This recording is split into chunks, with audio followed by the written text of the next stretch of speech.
Hello, my name is Elizabeth Klein and I am a senior at the University of Dallas. In this video, I will be student teaching at Bishop Dunn Catholic High School here in Dallas, Texas. It is about half the population with Catholic background and the other half are non-religious. Most of them are middle-income families, but lower socioeconomic families do appear in the school as well. This is due to the school being one of the safer schools around in the area of Dallas. This class in particular has about 18 students, 13 are male, 5 are female. One student in particular came to the class this week, so he is quite new to our lessons, and one student in particular has an IEP as she is an English language learner.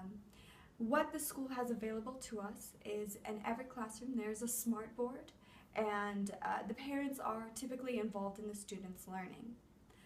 Most of them will choose to contact us just through email, few appearing throughout the school year in the actual school itself. Most will choose not to involve themselves, but this is up to their discretion how much they want to involve themselves in their son or daughter's learning. The classes every day begin with our prayer and our special intentions, and then we will begin with our warm-up. Each class is about an hour and a half long. However, this video will only cover the half hour before lunch for this class. It will be treated as its own lesson, and the class period after lunch will be treated as a separate lesson altogether. In designing these classes, I am taking into account that these are sophomores who are learning world history. Only one of my students, as I have mentioned, has an IEP, although multiple of my students do struggle with my classroom.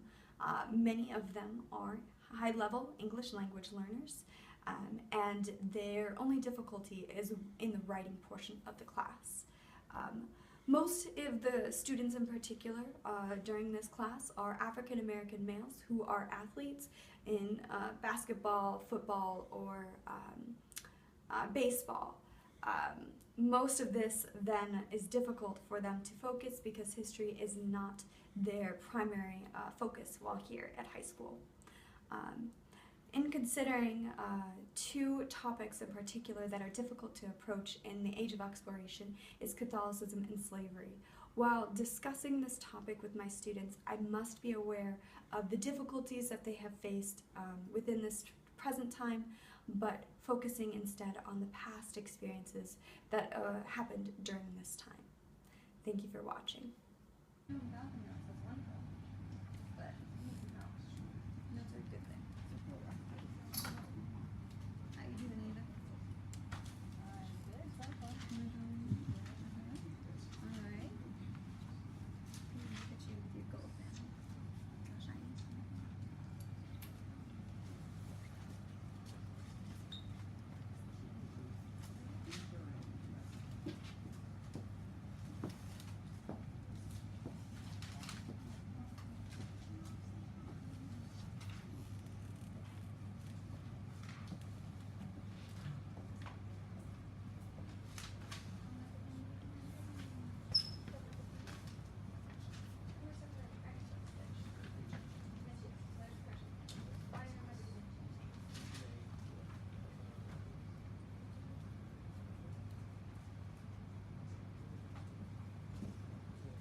have to write why they're important. So not only their names, but why they're important.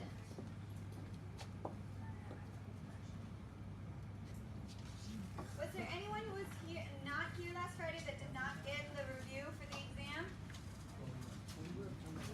Anyone? No, you don't have to turn in the review, but was anyone not here last Friday that didn't get the review? Can I have one?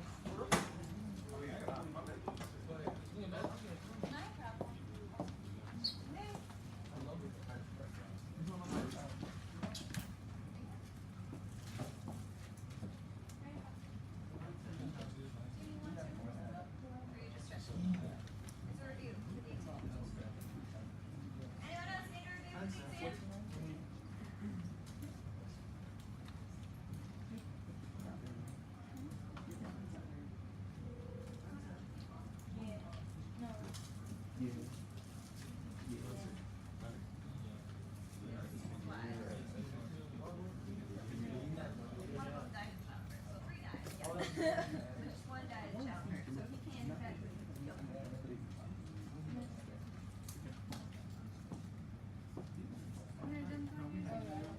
Are you looking back? Yeah, I was good. It's under left plan. That's right. Yeah, I was waiting. Are you guys all finished with yours? Almost? Alright. How about you, Justice? Y'all done? Got all ready? Thursday, is it a half day?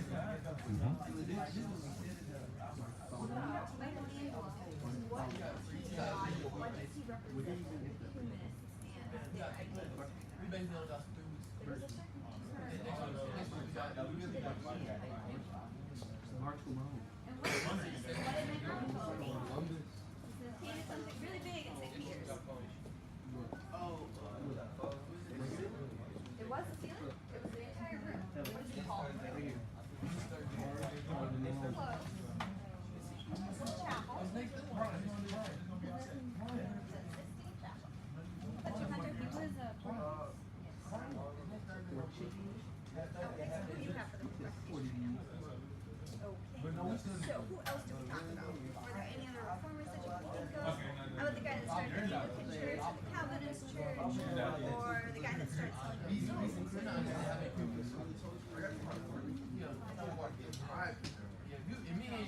Well, people from Raleigh. We go.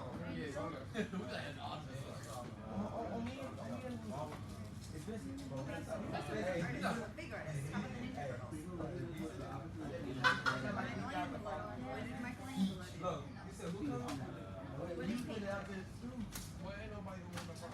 Well, we had college stuff up there.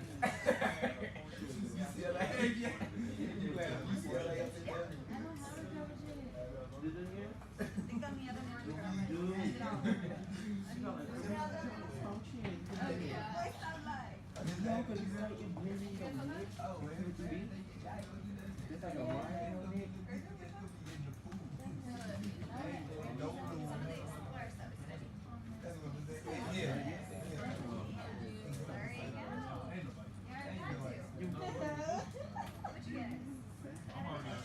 Are you videoing this?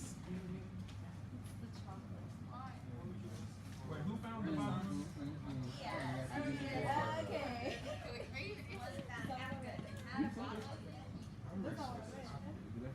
What is that?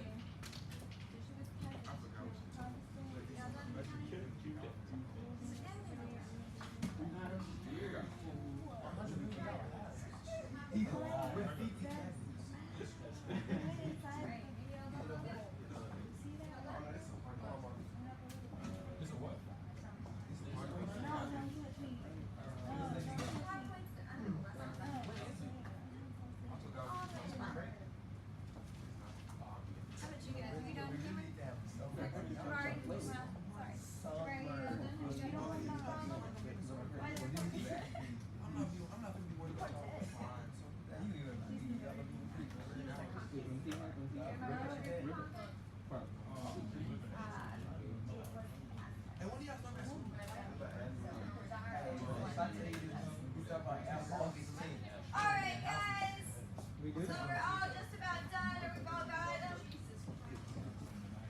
Okay, guys, listen up. Guys, listen up.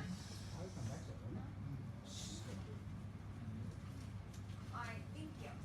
Okay, so who were a couple of the people in the Renaissance that are really important? Da Vinci, Donatello. Okay, so why do we remember Da Vinci and Donatello? They're Why are they humanists. important? They're humanists. What are humanists? People that they like. Can anyone help Andrew? Who are the humanists? All this knowledge. Okay, They're like questioning people. they questioned religion. Which religion did they question? No. Catholic faith. Were they trying to reform the church? No. No.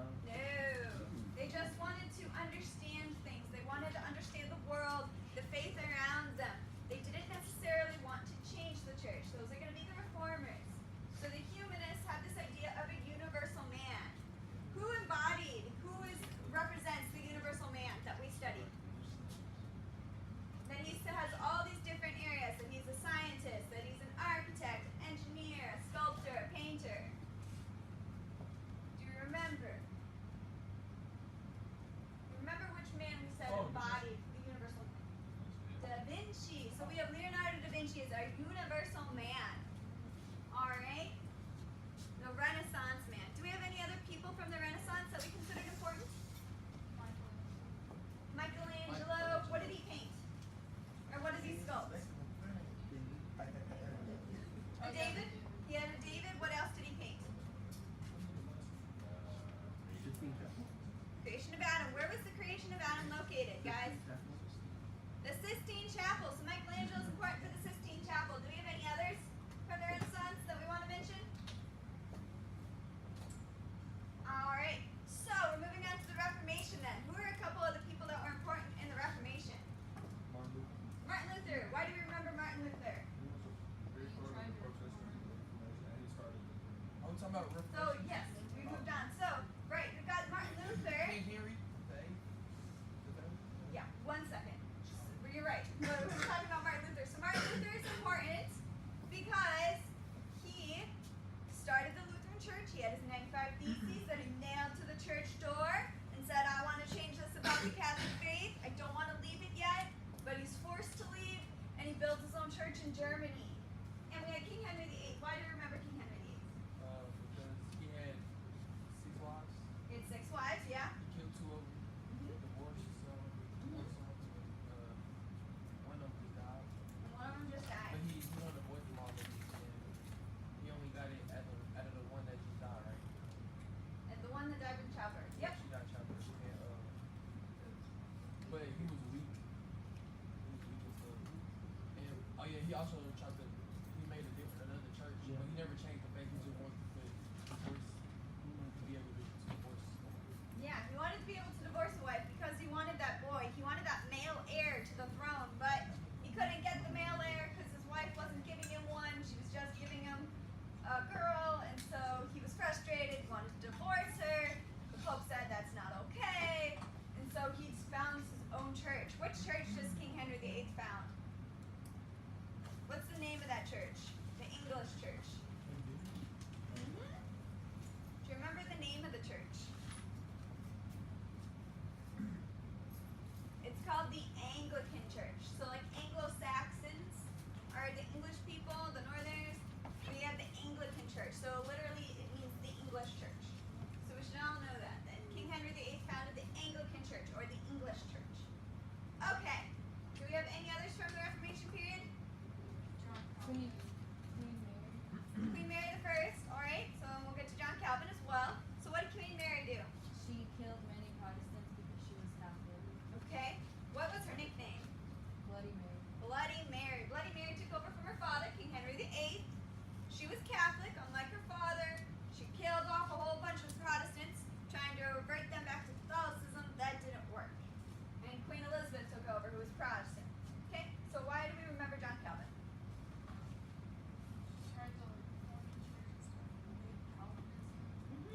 What's a big point that John Calvin makes that is different from Luther?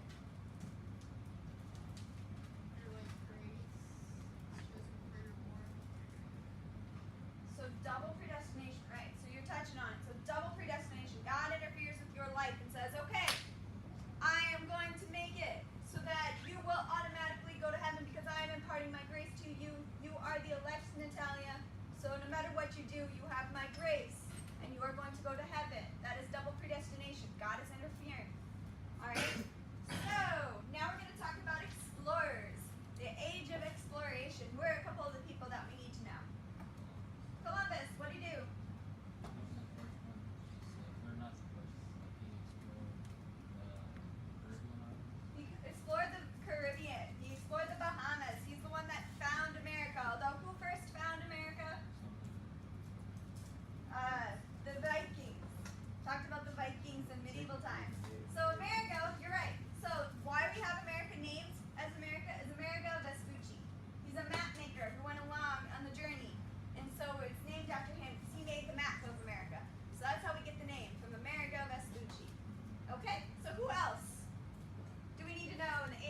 rivals. So Portugal, they lack the numbers and wealth to dominate, so they're declining. We have Spain. Spain is holding strong. It's in the Philippines. It's in Asia already. And then we have English and the Dutch. They're arriving in the Indies and in India almost 100 years after Columbus. Alright, so we have these four things. You should have them in your notes, but I'll repeat them one more time. Excuse me? So we have Portugal. That is declining. Portugal is declining. They don't have the numbers. They don't have the wealth to compete with the other countries in Europe. We have Spain, which is holding strong. It is in the Philippines. It's in Asia. And then we have English and the Dutch, almost 100 years after Christopher Columbus, arriving in the Indies and in India. So almost at 1600, that's when the English and the Dutch finally arrived in Indies and India. Alright? So no laptops out, please. We're taking notes. I have an answer. Okay, alright. So, we're gonna move on here. We've got this picture here. It's very complicated, lots of stuff going around. Basically, this one's just showing all the trade items that are going back and forth. So, from Britain, that we have here in red, to North America and South America, we have manufactured goods. From Africa to South America, we have slaves. From North America, we have timber and fish going over across the seas to Europe. So this is very detailed map. You can look at it closely on Plus Portals. Alright? So you need to know this stuff. This is the impact of the European expansion, their exploration. So one, we have the Indian, the native populations, ravaged by disease. They are getting destroyed. They have no immunity. All of these diseases are coming from the Columbian Exchange. Remember? The Columbian Exchange is the one that is bringing all of these diseases over. They're bringing all of the large pack animals that have these diseases. They're bringing them all to South America. And since they have no immunity, they're all dying in large amounts. Alright? So, we then also have gold. Gold is coming from South America and it's going over to Europe. It's going from South America over to Europe. And we have what's known as the price revolution or inflation. Those are important terms to note. Inflation or price revolution.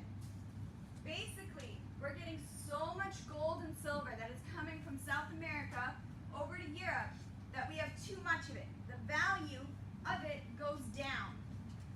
So, the value of gold and silver in Europe doesn't mean as much. It doesn't mean as much, and so it's going down. That's an inflation or price revolution. The value of gold and silver doesn't mean as much in Europe anymore because we have too much of it that's coming in. Alright, and number three, the Columbian Exchange itself is an impact of the European expansion because of the new products that are introduced across the continents. Alright, so we have disease. The Native Americans are dying by disease. We have the inflation or price revolution. Value of gold and silver is going down in Europe. And then we have the Columbian Exchange where we have new products that are being introduced. We have new products that are being introduced. Do you remember any of those products that are being introduced? What's coming from South America over to Europe? Does anyone remember? Just one product? Corn was one of them, maize. Does it remember any others? Tomatoes was another. We have potatoes as well. Yes, Catherine. Do we remember any that are coming over from Eurasia, from Africa and Europe to South America? Disease. We have a lot of diseases. We have like malaria that's coming over. Smallpox and measles. Smallpox and measles. Do we have any animals that are coming over from Europe? Horses. Horses. Horses and sheep and pigs. Alright, so we have that impact. And we have the colonial rivalries that are also impacting. They're deepening during this time. That's another impact. Because we have all of these countries competing. They want more land, especially Britain and the Dutch. They're very, very tiny over in Europe. Portugal can't compete because it's so tiny, but Britain and Dutch have a little bit more money and they're new to the game. Portugal's been at it for a while, and so they're declining. But the Dutch and the English are new, they're rising, and they're trying to compete with Spain and France, who are already big in Europe. So we have these deepening rivalries that are going on. Alright? So that's what we have going on at this time. Do we want another minute to write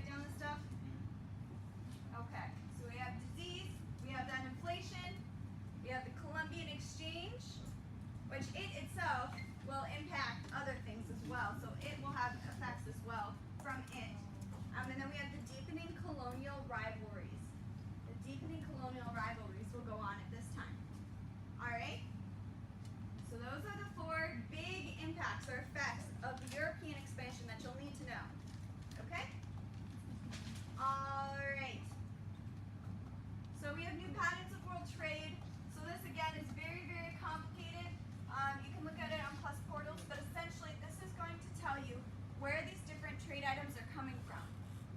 So we've got those black squares up top in Canada. Those are fur. We have furriers that are over in North America. So they're getting beaver and deer and all of those animals, and they're bringing the furs back to Europe. We have tobacco, which is going to be coming down from South America. We have silver that's in South America as well. And all of that, all of those are going to be there. So you can look at in Plus Portals where all of these are coming from, because it's going to influence the new world trade, where they're all going. Okay, so I have one last question for you guys.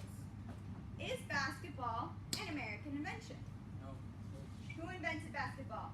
The very, very original, like, basic concept of basketball. Close. It's not the Mayans. It's the Aztecs. I don't think you have to get like a ball through a hoop that's vertically on a wall. It is, exactly. You have to get a ball through a hoop that's vertically on the wall. And doesn't the So winner it's all the way up at the top of the wall instead of at the end of a court. also don't the winners lose? Like don't they die? The winners die, yeah. So the winners Yeah. die. They're So we're gonna watch sacrificed. this video here. It's from the road to El Dorado. Huh? No, I think you also Yeah. die. Ready? You can turn the lights off, So please. the winners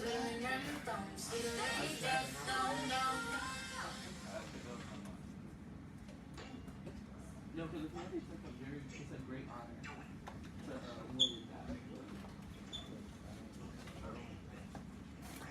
Oh, this is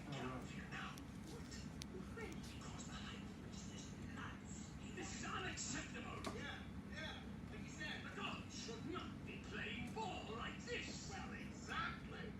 This is how the gods should play ball. But don't blame me.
Sideways, yep, so that's accurate. They had that hoop all the way up on the side. Philip? But was it accurate that the losing team died? It wasn't accurate that the losing team would get sacrificed. Usually, during this time, they would sacrifice the winners. Why do you think they would sacrifice the winners of the basketball game rather than the losers? Yeah. So how do we lose on Christmas? Do you have any idea why they would sacrifice the winners? Because there were more than the losers. So they were the best. Yeah, they were So the they- best. So they were actually going to go to the afterlife. They were the best warriors, so they're worthy of being sacrificed. You don't want to give the gods something that's horrible. You don't want to give them the worst team. And what's also inaccurate is that they wouldn't have their own warriors playing these games. They would capture other tribes. And then they would have two conquered tribes, two slave tribes, different slave tribes, fight against each other in these basketball games. And that's how they would fight. And then whoever won that game, they would sacrifice them because they were the best and because they were more likely to be a threat. They were more likely to be rebellious and rebel up against the others, the Aztecs. Alright, so for about 5 seconds here, we're all going to stand up. Everyone stand up. Everyone stand up. Everyone stand up. Up, up. Up, up. Everyone stand up. And we're going to stretch. Stretch it all out. We all look like we're very tired, so we're going to stretch out. It's early Monday morning. Yes, Ava? When Catherine comes back. Alright, stretch it all up. Everyone up. Stretch. So what students learned as a result of this lesson is they learned the effects of the Columbian Exchange on the world. They learned what objects traveled back and forth across the ocean during the trading routes that began opening up in the New World. Each luxury item that traveled then impacted the new country it landed in, as the society had never experienced it before. An example is the banana arriving in South America.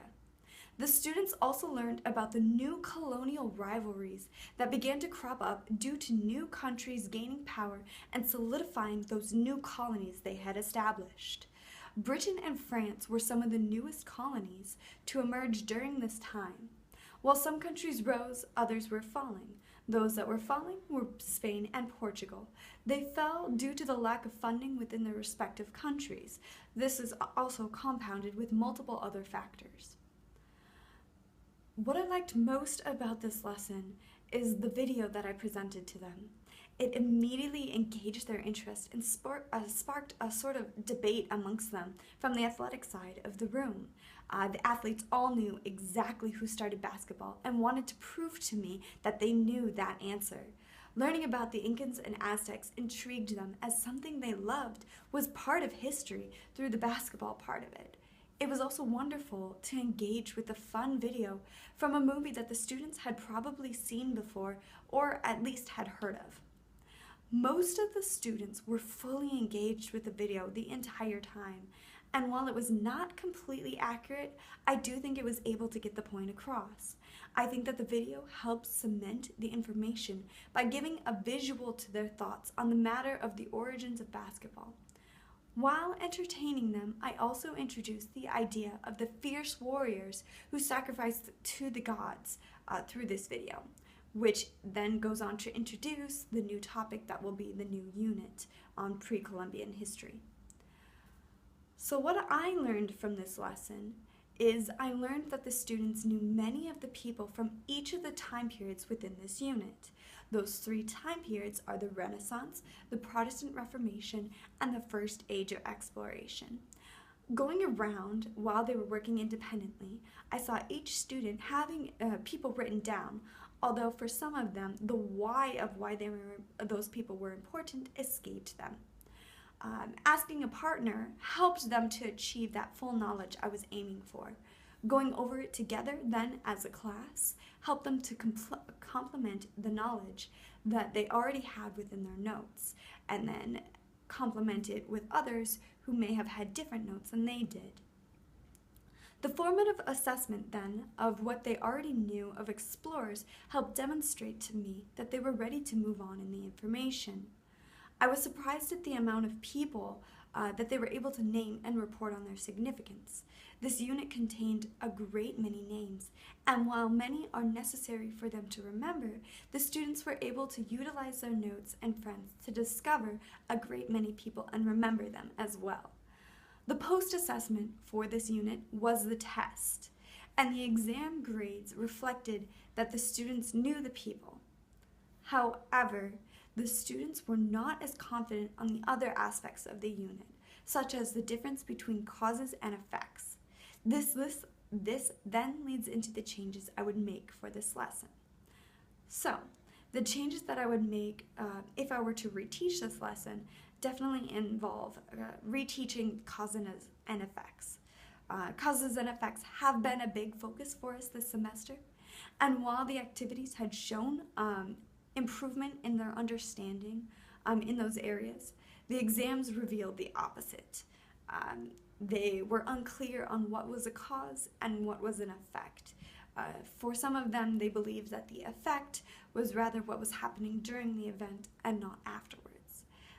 In teaching this lesson, again, I then would have tried to emphasize the differences between causes and effects, perhaps through an activity that would have made them get up in their seats. I had tried to have a more interactive activity, but unfortunately we had fallen behind schedule and needed to push through the information to get ready for the exam. I also would have been more strict on the uses of technology within the class. Multiple of the students tried to disengage from the lesson through their phone or computer, and I again wish I had been more interactive activity to keep them in their information.